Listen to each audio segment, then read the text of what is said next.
사무엘하 22장 21절부터 29절 말씀 마음을 집중하시고 함께 읽어보십니다. 여호와께서 내 공의를 따라 상 주시며 내 손의 깨끗함을 따라 갚으셨으니 이는 내가 여호와의 도를 지키고 악을 행함으로 내 하나님을 떠나지 아니하였으며 그의 모든 법도를 내 앞에 두고 그의 규례를 버리지 아니하였음이로다. 내가 또 그의 앞에 완전하여 스스로 지켜 죄악을 피하였나니 그러므로 여호와께서 내 의대로 그의 눈앞에서 내 깨끗한 대로 내게 갚으셨도다. 자비한 자에게는 주의 자비하심을 나타내시며 완전한 자에게는 주의 완전하심을 보이시며 깨끗한 자에게는 주의 깨끗하심을 보이시며 사악한 자에게는 주의 거스르심을 보이시리로이다. 주께서 곤고한 백성은 구원하시고 교만한 자를 살피사 낮추시리이다. 여호와여, 주는 나의 등불이시니 여호와께서 나의 어둠을 밝히시리이다. 아멘. 사무엘하 22장은 시편 18편과 그 내용이 똑같다고 말씀드렸어요. 다만 문체의 양식이 조금은 다르지만은 그 내용과 맥락이 같기 때문에 지금 우리가 이 묵상하는 과정은 다윗의 승전가이기도 하지만은 시편 18편에 있는 내용, 즉 시편의 내용을 묵상하는 과정이기도 합니다.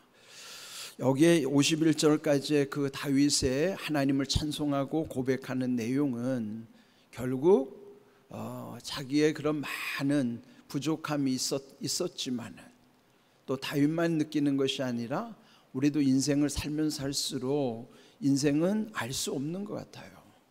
그러나 하나님께 정직하게 고백할 수밖에 없는 것은 인생이란 한없이 어리석고 미련한 것이고 또 한없이 부족하고 연약한 것이 인생이란 사실을 주님께 고백할 수밖에 없습니다. 근데 이런 것을 깨달을수록 하나님의 은혜가 얼마나 귀한 것인가를 더욱 더 실감하게 되는 내용이에요. 자, 오늘 읽은 21절에도 보시면은 다윗이 경험한 하나님이 어떤 분이신가. 21절 여호와께서 내 공의를 따라 상 주시며 내 손의 깨끗함을 따라 갚으셨으니 그랬어요. 그러면서 여기 27절에 이르는 부분에 보면은 하나님은 공의의 하나님이시다 하는 거예요. 그러니까 공의라고 하는 것은 하나님은 행한 대로 갚으시는 하나님이에요. 이 율법이라고 하는 것은 우리의 연약함을 깨우쳐 주시는 것이기도 하지만은 율법의 정신은 공의의 하나님을 우리에게 계시해 주시는 내용이에요. 행한 대로 갚으시는 하나님, 일컬어서 우리는 흔히들 인과 응보라고 하는 말에 익숙하죠. 인과라는 원인과 결과, 응보라는 것은 그 원인과 결과가 다 연결이 되어 있다는 거예요. 그러면은 선한 대로 악한 대로 갚으시는 논리예요. 그러니까 세상 사람들도 하나님 알지 못해도 착하게 살면 복을 받고 악하게 살면 저주를 당한다는 그런 잠재의식이 있어요. 인과 응보라고 하는 이 원리는 믿든지 안 믿든지 보통 사람들이 다 심성에 있기 때문에 거의 인정하는 거예요. 그리고 하나님의 공의에 있어서는 인과 응보의 원리가 작동하고 있어요. 그렇지만은 또 하나의 우리에게는 중요한 은혜의 원리가 작동하는 것인데 그 율법에 맞대응하고 또 율법의 요구를 다 하나님께서 풀어주시는 것이 바로 십자가예요. 그 사실을 우리에게 알려주시는 것이 복음이고 복음 속에 녹아있는 은혜의 원리 있는 것이죠. 십자가라고 하는 것은 저주를 끊어주시는 그 원리가, 은혜의 원리가 작동하는 것이 십자가예요. 마치 이제 산불에 비유하자면 산불이 막 타들어올 때에 저 반대쪽에서 이 타들어오는 쪽을 향하여 불을 질러서 맞불을 놓는 거예요. 그러면 중간에 이쪽에서 불이 막 타들어오고 여기는 불을 질렀으니까 또 반대로 불이 거슬러 가고 그러다가 불이 딱 만나는 지점에서 딱 끝나는 거죠. 그럼 더 이상 불이 넘어오질 않는 거예요. 그거와 마찬가지로 하나님은 공의의 하나님이신 것도 분명하시지만은, 그러나 그 저주를 계속 흐르게 하지 아니하시고 십자가에서 그거를 맞대응하셔서 끊어내시는 그 십자가의 저주가 더 이상 우리에게, 십자가로 인하여 저주가 우리에게 더 이상 흘러오지 않도록 끊어내시는 그 은혜의 원리도 또한 우리에게 작동하는 거예요. 세상 사람들은 그 원리를 모르죠. 인과응보의 원리는 익숙하지만은 그것을 온전히 해결해 주시는 십자가의 원리, 복음 안에서의 은혜의 원리가 작동하고 있다는 사실을 믿지 않는 사람들은 모르는 거예요. 그러니 오늘 우리가 이렇게 귀한 은혜 가운데 산다는 게 얼마나 귀한 일인가. 그걸 이 다윗이 먼저 고백하는 것은 하나님은 공의의 하나님이시다, 갚으시는 하나님, 인과응보의 하나님, 그 하나님 앞에서 우리는 두려워해야 되는 거예요. 또 그 두려워하는 하나님이 내게 선한 것에 대한 보응을 주신 것에 대한 것은 감사하는 것이죠. 두려움이라는 것은요, 하나님 앞에서의 두려움은 내게 평안함과 일치하는 말이에요. 세상은 절대 그렇지 않아요. 두려우면 불안한 것이지 두려움이 평안한 힘일 수 없어요, 세상은. 그런데 오직 하나님 앞에서만 하나님을 온전히 두려워하는 사람은 온전한 평안함도 함께 오는 거란 말이에요. 지금 이 다윗이 경험한 하나님이 공의의 하나님, 그래서 공의를 따라 상 주시기도 하고 그 손의 깨끗함을 따라 갚으시는 하나님. 22절 23절에 보면 내가 여호와의 도를 지키고 악을 행함으로 내 하나님을 떠나지 아니하였으며 그의 모든 법도를 내 앞에 두고 그의 규례를 버리지 아니하였음이로다. 여호와의 도, 모든 법도, 규례, 이거는 오늘 우리의 표현으로 보면 하나님의 말씀, 하나님의 명령. 구약은 율법이지만은 오늘 우리에게는 말씀이에요. 그런데 이 모든 것을 하나님은 말씀대로, 구약에서는 율법대로, 신약에서는 말씀대로 이루시는 그런 은혜죠. 그래서 말씀대로 이루시는 은혜와 복이 우리에게 흘러오기 때문에 우리는 믿음으로 그것을 체험해야 되고, 그랬으면 또 누군가에게 간증해야 되고, 그래서 우리 모두는 다 누리어야만 하는 것이 하나님이 주시는 은혜의 원리란 말이에요. 그러면서 또 24절 내가 또 그의 앞에서 완전하여 스스로 지켜 죄악을 피하였나니 그러므로 그 결과로 내 의대로 그의 눈앞에서 내 깨끗한 대로 내게 갚으셨도다. 자비한 자에게는 주의 자비하심을, 완전한 자에게는 주의 완전하심을, 깨끗한 자에게는 주의 깨끗하심을, 악한 자에게는 주의 거스르심을. 이게 뭐예요? 갚으시는 하나님, 보응하신 하나님, 인과 응보의 하나님. 그래서 그 갚으시는 하나님 앞에 다윗이 고백한 것이 24절이에요. 내가 또 그의 앞에 완전하여. 여러분, 어떻게 우리가 완전할 수 있어요? 우리는 불완전한 존재인데 완전하다고 고백할 수 있는 것은 그의 앞에 있을 때만 완전한 거예요. 그의 앞이 누구예요? 하나님 앞에요. 하나님 앞에서만, 하나님은 전능하신 하나님이니 전능하신 하나님 앞에서만이 하나님은 하게 하실 때 할 수 있고 할 수 없을 때는 되게 하시는 하나님의 은혜로만이 우리는 완전에 이르지는 못하지만 온전해질 수는 있다 하는 거예요.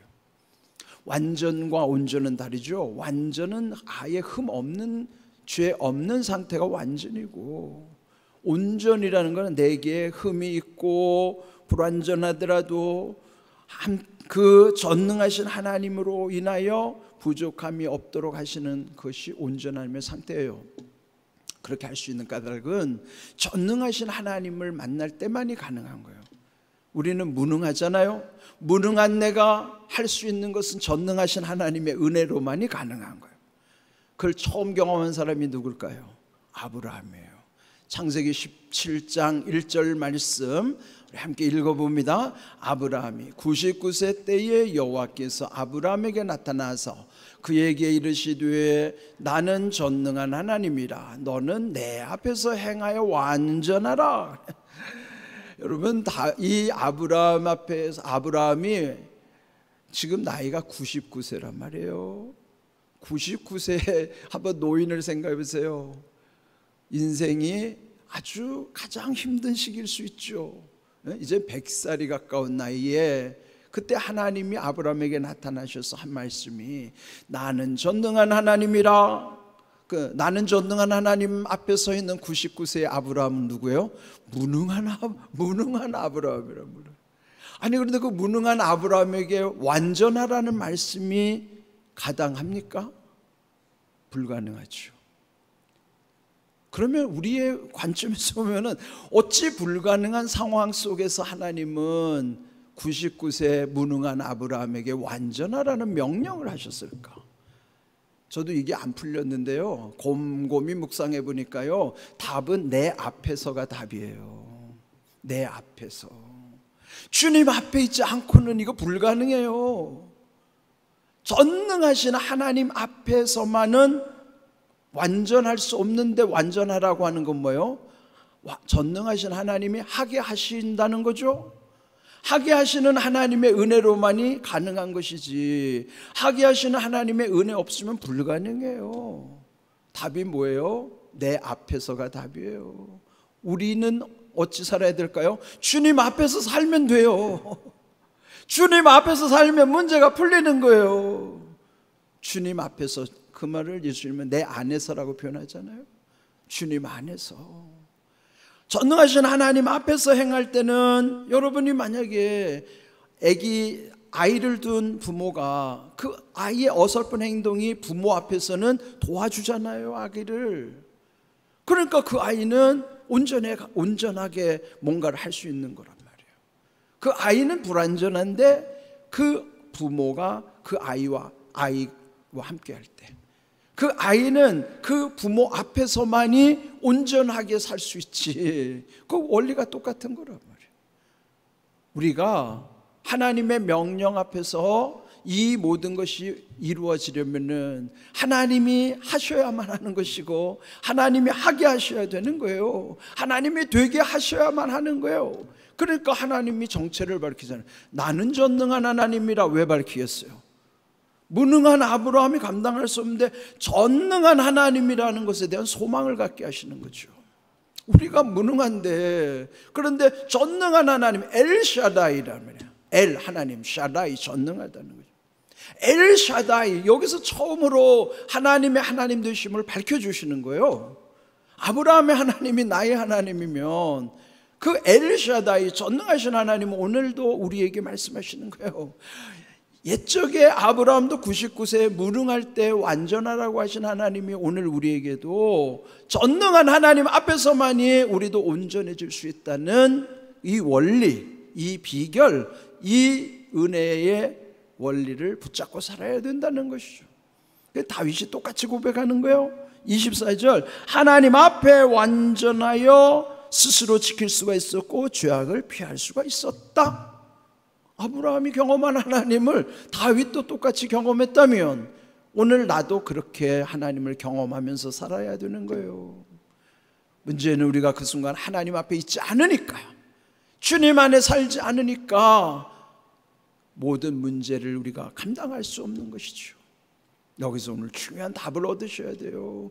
전능한 하나님이 완전하라고 하신 것은 불완전한 내가 감당할 수 없음에도 불구하고 하게 하시는 하나님의 은혜요 되게 하시는 하나님의 은혜로만이 이 말씀이 풀린다는 사실. 그 앞에서 다윗이 고백한 것처럼, 내 앞에서 하나님이 말씀하신 것처럼 우리도 하나님 앞에서만 완전하여질 수 있는, 온전한 믿음으로 온전한 모든 일을 감당할 수 있다 하는 것이죠. 그렇게 할 때 인과 응보 갚으시는 하나님은 우리에게는 뭐예요? 믿음으로 그 일을 감당하는 것이 우리에게는 은혜인 거예요. 내 힘과 의지로는 불가능하지만은 말씀을 믿는 믿음 안에서만이 이 모든 것이 이루어지게 하시고 감당케 하셨다는 사실. 그래서 여러분, 믿음이 얼마나 귀한 일인가를 다시 한번 새겨야 되는 것입니다. 그러니 우리가 명절을 지나고 나도요, 가정마다 또 얼마나 또 아픔들이 있었겠습니까? 또 우리 안에 해결되어야 되는 문제들이 다 있죠. 이거 우리가 해결할 수 없습니다. 전능하신 하나님만이, 하나님의 인과응보의 원리가 작동하더라도, 그러나 그 속에 하게 하신 하나님, 되게 하신 하나님의 은혜가 있음을 믿고 우리가 주님 앞에 나와야 되고, 주님 앞에서 살아야 되고, 그리스도 안에서 주시는 약속을 붙잡고 살아가야 된다는 것이죠. 그 다음에 결론은 28절, 주께서 곤고한 백성은 구원하시고 교만한 자를 살피사 낮추시리이다. 그렇습니다. 우리가 주 안에서의 곤고한 자를 긍휼히 여기셔서 구원하시지만은 교만한 자는 낮추시는 거예요. 무너뜨리셔서 낮춰버리시는 거예요. 하나님 앞에 교만하면은 무너지고 망할 수밖에 없습니다. 우리의 곤고한 인생이라 할지라도 하나님의 은혜 안에서 살아간다는 것이 얼마나 귀한 일인가. 또한 인과응보의 원리가 작동한다는 것을 알기 때문에 야고보서 2장 13절, 긍휼을 행하는 자에게 긍휼을 행하지 않으면 긍휼 없는 심판이 있을 것이라 그러죠. 긍휼은 심판을 이기고 자랑하느니라. 그는 뭐예요? 행한 대로 갚으시는 하나님께서 긍휼을 베푸는 것, 그건 뭐예요? 남들을 불쌍히 여기라는 거죠. 불쌍히 여기셔야 미워하지 않는 거예요.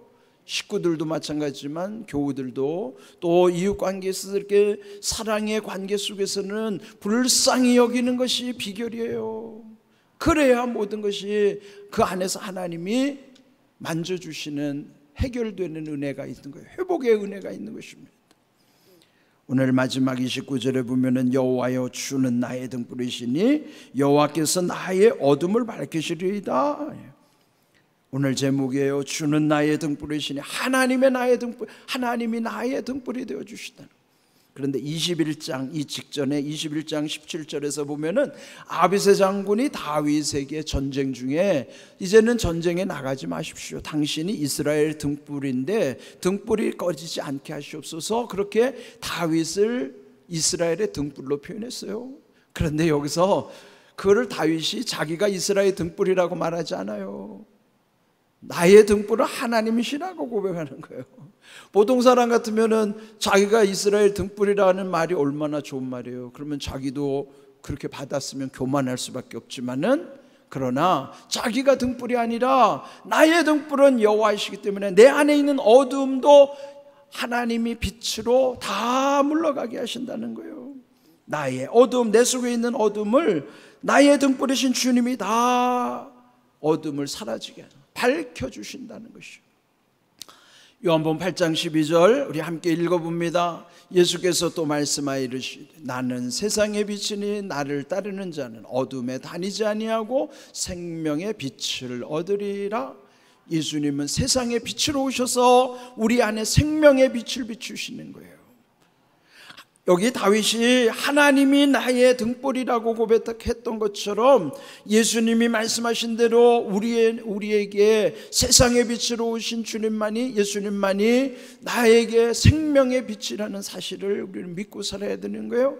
빛이 있어야 어둠이 물러가는 거예요. 여러분 안에 있는 모든 어둠, 여러분 가정과 삶 속에 깃들어 있는 어둠은 세상의 빛으로 오신 예수님, 생명의 빛이신 예수님만이 그 모든 어둠을 다 물리치실 수 있는 거예요. 어둠의 문제는 내가 해결할 수 없어요. 우리의 어둠의 문제가 얼마나 많아요. 내 속에 있는 모든 그늘들, 예전부터 받았던 상처라든지 열등감이라든지 내 속에 있는 온갖 쓰레기들이 다 이게 그늘 속에 있는 것들이에요. 그는 빛이신 예수님만이 그 모든 것들을 다 풀어주실 수가 있고 해결해 주실 수 있는 것이에요. 오늘 여기 다윗이 주는 나의 등불이라고 고백한 것처럼 우리도 예수님만이 세상의 빛으로 오셨음을 믿고 그 생명의 빛으로 오늘 내게 역사하시기를 여러분이 믿음으로 의지하시고, 그 생명의 빛인 예수님의 은혜로 여러분 안에 있는 모든 그늘들이 사라지기를 주님의 이름으로 축복합니다. 아멘.